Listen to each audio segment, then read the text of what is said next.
QuickBooks. Kyle Brandt is here, Peter Schrager is here, and Nate Burleson. Shout out to PL. Shout out to Pierre, one of the best in the business, always cooking up tracks. And he's getting us excited for this game today on Christmas in the NFC. It's time for the lead block. Let's talk about it, guys. It's going on in New Orleans, and it's going down for some playoff hopes on both sides. The Vikings trying to just stay in the thing and get in the thing and just be in the thing. The Saints, they want to lock up the division. They could get the top seed if the Packers fall. So it's Vikings Saints Christmas Day. That's today, 3:30 p.m. Eastern. You can see it on Fox, on NFL Network, and it is streaming also on Prime Video. Jane Slater's in New Orleans for us this morning. Jane, we talked about offenses. We talked about defenses. Nate brought up Justin Jefferson as his Oakley brightest star today. PL was just rapping about his emergence. He's a 1,000-yard receiver in his rookie season. He's a Pro Bowler voted on by the people to represent the best in the NFL. And he's also an LSU guy. So this game probably means a lot to him, huh? This game's going to mean a lot to him, Kay, and he lit up when I asked him about it earlier this week. A Louisiana native, as you said, he played for the LSU Tigers, and he was last year in this stadium back in January, helping them win a national championship. Now, I did say, look, the crowd was reduced from 6,000 to 3,000 because of COVID. How many friends and family have reached out for tickets? And he couldn't give me the exact number, but he said it's at least in the double digits, and his teammates did him a solid. They pretty much gave him all the tickets that they had. So he will have quite the cheering section here. But when we talk about Justin Jefferson and what he's done, as you said, he got a Pro Bowl nod his rookie season. Saints head coach Sean Payton says that's not exactly easy. They had high grades on him, but of course the Minnesota Vikings picked him 2 picks ahead of the Saints. It was Mike Zimmer who said the thing that really stands out about him is a couple of things. It's his catching radius. It's his ability to go up and get the ball. But more importantly, when the throw's not exactly perfect, he makes it look perfect. Now, defending him is one thing, but you also have to keep in mind they've got Dalvin Cook on this roster, as well as Adam Thielen, who helped set up that play that sent the Saints home early last year in the wild card game. This means that Malcolm Jenkins and Chauncey Gardner-Johnson are going to have to step up because the Saints are going to be without their safety, their starting safety, Marcus Williams. Did you see that, Kay? I almost said Cowboys there. That's how used to talking about that Dallas team I am. No, definitely a safety for the Saints, though. Dual threat, triple threat. I've seen you do it for the Titans. Quickly, when you bring up that Vikings game to last year and the miracle, when you bring up the Vikings to the Saints locker room, are they like, enough already, Jane, stop asking me about it? Or do they want it and they're using it as motivation? You know, I think they obviously use it as motivation. It's interesting when you even talk about this game with Sean Payton. He got a little spicy this week when we talked about it. He'll remind you that they've got a winning record against them in the regular season, but something that resonates with them is that they are 2-0 against them in the playoffs, something they hope to turn around. Thank you so much. Later, Slater. Merry Christmas to you. I don't know why you're laughing. I don't know if it'll text me. I don't know what's going on. But we're going to look at the playoff picture because the Vikings need this one. They are still in it, hanging on. They got a shot at the wild card. The Saints trying to right the ship after a 2-game losing streak over in the AFC. The number 3 seeded Steelers are on a losing streak of their own. They've lost 3 in a row. Huge one. Huge. 10-4 Colts on Sunday. Kyle, do you think the Steelers' slide is temporary, or is Pittsburgh really as bad as they have looked of late? 3 losses. It's tough. I don't even know if we can define it as a slide. Like 3 in a row it's a free fall almost. And I'm reminded right now, first of all, my children are upstairs sitting amongst the wrapping paper. I'm running downstairs to talk NFL football with you. I feel very, very blessed. This is a very cool day. And I look at the Steelers. I remember Peter was talking earlier in the week that they have this weird combination of the young, cool guys, you know, cool maybe if you agree or not, and then like the old Roethlisberger. It's like generations colliding. In my home right now, we're trying to instill something. I don't know what it is. We're trying to give our kids old-fashioned presents, and they love them, like a Rubik's Cube and a yo-yo.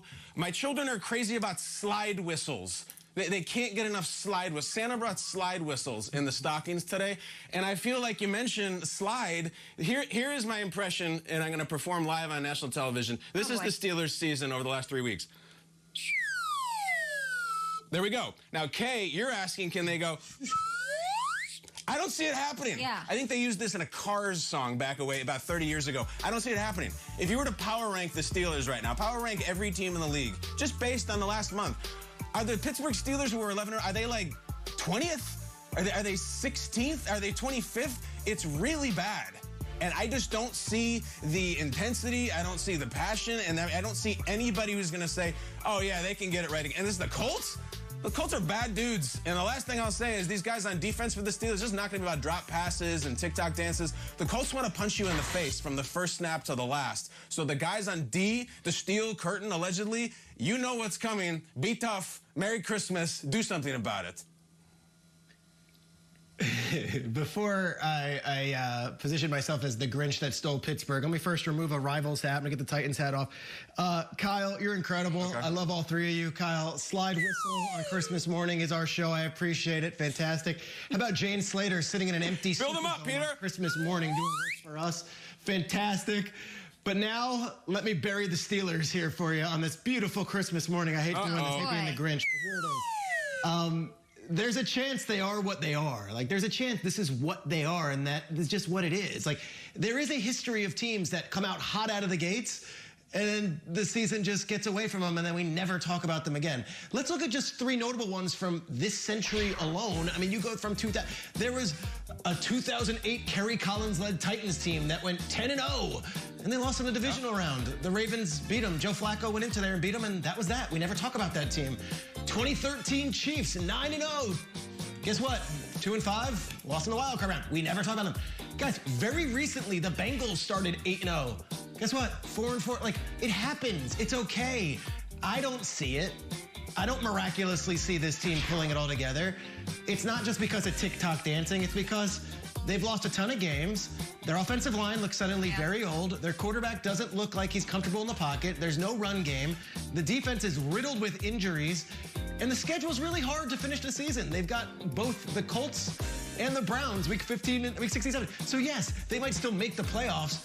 But Nate, I will gladly say this and not feel like I'm disparaging the Steelers and saying, I don't see it. If you see something differently, please make this Christmas morning a happier one in Pittsburgh. Please sell the soap. Give me something to believe in. Nate, go for it, buddy, because I don't see it. I'm sorry. Now, with that said, and you guys are spot on. You guys are definitely spot on. It has been a slide. The offense, it just looks inept. Big Ben, he looks his age.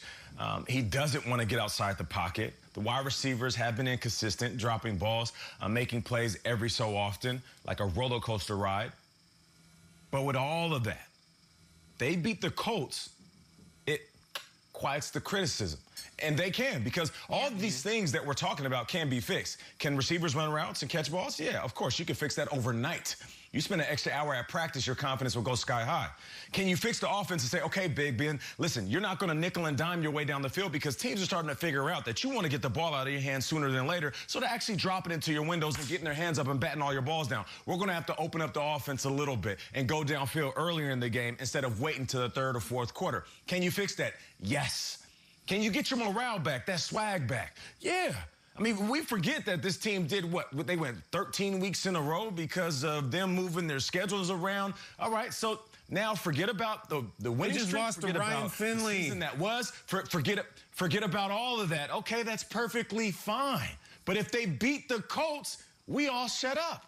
That's the way football is. But this NFL season has been just like 2020. It's been crazy, right? So if we go out there and watch the Steelers handle the Colts, who are one of the best teams in all of football, we'll wake up on Monday and we'll say, oh, the Pittsburgh Steelers are back, and that will be on the bottom of our screen. If they don't, are you out? Well, they're still going to be in the playoffs.